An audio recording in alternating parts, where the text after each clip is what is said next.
যেটা নির্বাচন পরিচালনার পরবর্তীতে শেষ পর্যায়ে যেটা আমরা পর্যবেক্ষণ করে দেখতেছি যেটা হচ্ছে যেটা ভোট কাটার বিষয়ে বা ভোট আগে থেকে কেটে রাখা হয়েছে এবং ভোট বাক্সতে ফেলানো হয়েছে, সেটা যেহেতু আমার এটা নিয়ে আমি বলতে পারছি যে যেহেতু ওনাদের যেই গোপালনগর যেই কেন্দ্রে ছিল ওখানে তো আমাদের যেহেতু বিএনপি সমর্থিত প্রার্থী, আমি ওই জায়গায় অবশ্যই বিএনপির লোক আছে, বিএনপির সমর্থিত আছে, ওয়ার্ড কমিটি আছে, সব আছে। ওই জায়গা থেকে দেখা গেছে যে আমাকে শূন্য ভোট দেখানো হয়েছে। তো এটাতে আমার বোঝা গেছে যে এই জায়গায় অবশ্যই ভোট আগে কেটে রাখা হয়েছে, নাহলে তো এখানে একজন ভোট হলেও আমাকে ভোট দিত, একটা ব্যক্তি হলেও আমাকে ভোট দিত, সে জায়গায় আমি একটা ভোটও পাইনি।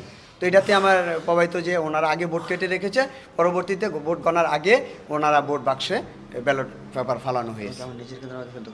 আবার আমার নিজের কেন্দ্র যেটা, এখানে আমাকে ফেল দেখানো হয়েছে, এটাও সেম হতে পারে। হ্যাঁ, বিশাল ব্যবধানে ফালানো হয়েছে, দেখানো হয়েছে, এটাও আমার চোখে পড়েছে। তা আমরা চাচ্ছি যে অবাধ, সুষ্ঠু, ভয়ভীতিহীন ছাড়া পুনরায় আবার একটা নির্বাচনের দাবি আমি জানাচ্ছি। ডেন্টিস্টের পরামর্শ নাও নতুন কোলগেট অ্যাক্টিভ সল্ট। আচ্ছা, আপনার এজেন্ট উনি শিপ এজেন্ট, আমি ওনার পার্শ্বে প্রস্তাবকারী এবং মাঠে পর্যবেক্ষণ করছি। দেখুন, আমরা সারাদিন নির্বাচনের আগেও অনেকগুলো অভিযোগ আমাদের কাছে এসেছে। তারপর আমাদের প্রত্যাশা ছিল যে নির্বাচন কমিশন এবং যে প্রশাসন আছে তারা আমাদেরকে একটু সুষ্ঠু এবং স্বাভাবিক পরিবেশে আমাদেরকে একটু নির্বাচন উপহার দিবে। কিন্তু আমরা নির্বাচনের দিন দেখলাম যে নির্বাচনের আগের রাতে এই পদ্মকোটে বনকুট ইয়েতে আমাদের বিশেষ করে জাতীয় নাগরিক পার্টির কিছু সন্ত্রাসী ওখানে অস্ত্রের মহড়া দেয়, ভোট কেন্দ্র দখলে যায়। তখন আমাদের ছাত্র অধিকার পরিষদের কেন্দ্রীয় সাংগঠনিক সম্পাদক সাইদ সাহেবুল ওখানে ছিল, আরও দুইজনকে নিয়ে তারা এখানে একটা প্রতিরোধ গড়ে তোলে যেন সন্ত্রাসীরা দখল করতে না পারে, এলাকাবাসীকে জড়ো করা হয়। তো তখন ওখানে সেনাবাহিনী উপস্থিত হয়ে তাদেরকেও আটক করে আমাদের যেই নেতাকর্মীরা ওখানে এই অস্ত্রধারীদেরকে বিরুদ্ধে গ্রামবাসীকে নিয়ে প্রতিরোধ গড়ে তুলেছে, আমাদের সেই 3 জন নেতাকর্মীকে তারা আটক করেছে। তো এক্ষেত্রে আমাদের নির্বাচনের উপর একটা বিশাল ধাক্কা চলে আসছে। তার পরবর্তী সময়ে দেখেন, রাত্রের বেলা দেখলাম যে আমরা বিভিন্ন কেন্দ্রগুলোতে অস্ত্রের মহড়া চলেছে।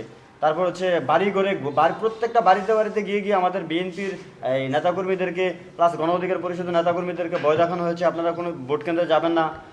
তারপর হচ্ছে যারা ভোটার তাদেরকে পর্যন্ত বলা হয়েছে আপনারা যদি শাপলাগলিতে ভোট দিতে পারেন তাহলে আপনারা ভোট কেন্দ্রে যাবেন, নচেত আপনারা ভোট কেন্দ্রে যাবেন না।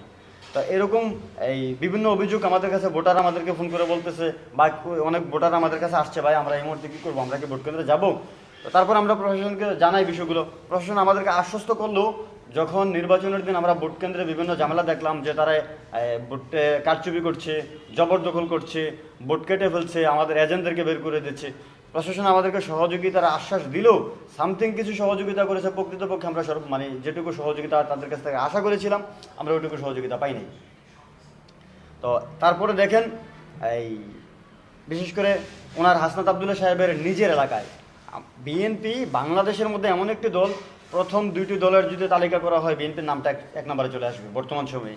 তো যেই দলটি বাংলাদেশের জায়গায় ক্ষেত্রে প্রতিষ্ঠিত একটি দল, প্রত্যেকটা এমন কোনো ওয়ার্ড নাই যে বাংলাদেশের আনাচে কানাচে বিএনপির কোনো কমিটি নাই। এখানে বাদ দিলাম বিএনপির ওয়ার্ড সভাপতি, ওয়ার্ড সাধারণ সম্পাদক, ওয়ার্ড সাংগঠনিক সম্পাদক, 3 জনের 3টা ভোট তো কমপক্ষে আমরা পাবার কথা ছিল, আমাদেরকে ওখানে শূন্য ভোট দেখানো হয়েছে। তো এর মানে বুঝায় যে আসলেই ওনারা প্রিজাইডিং অফিসার এখানে প্রভাবিত হয়েছে। তারপর হচ্ছে আমার পোলিং এজেন্টদেরকে ওখান থেকে বের করে দিয়েছেই। তারপরে ওখানে আইনশৃঙ্খলা বাহিনী যারা ছিল তাদেরকে কোনো না কোনোভাবে প্রভাবিত করেছে ওখানে আমাদেরকে শূন্য ভোট দেখানোর জন্যে। তো তারপর হচ্ছে আমাদের প্রার্থী যিনি জসিমউদ্দিন ভাই, ওনার নিজের সেন্টারে ওনাকে বিশাল একটি ব্যবধানে ফেল দেখানো হয়েছে। ওখানেও বিশেষ করে জামাতের ক্যাডাররা, বিশেষ করে ওবায়দুল্লাহ নামে একজন ক্যাডার আছে জামাতের, যিনি নির্বাচনের 2 দিন আগেও আমাদের সমাবেশস্থলে আক্রমণ করেছিল। সে তার সন্ত্রাস বাহিনী নিয়ে ওইখানে অনেক চেষ্টা করেছে ভোট কাটার কৌশলে, তারা ভিতরে ব্যালট বক্সে প্রশাসনকে প্রভাবিত করে এবং প্রিজাইডিং অফিসারকে প্রভাবিত করে ব্যালট বক্সে বাহির থেকে কেটে আনা ব্যালট পেপারগুলো রাখতে সক্ষম হয়েছে বলে আমরা ধারণা করছি।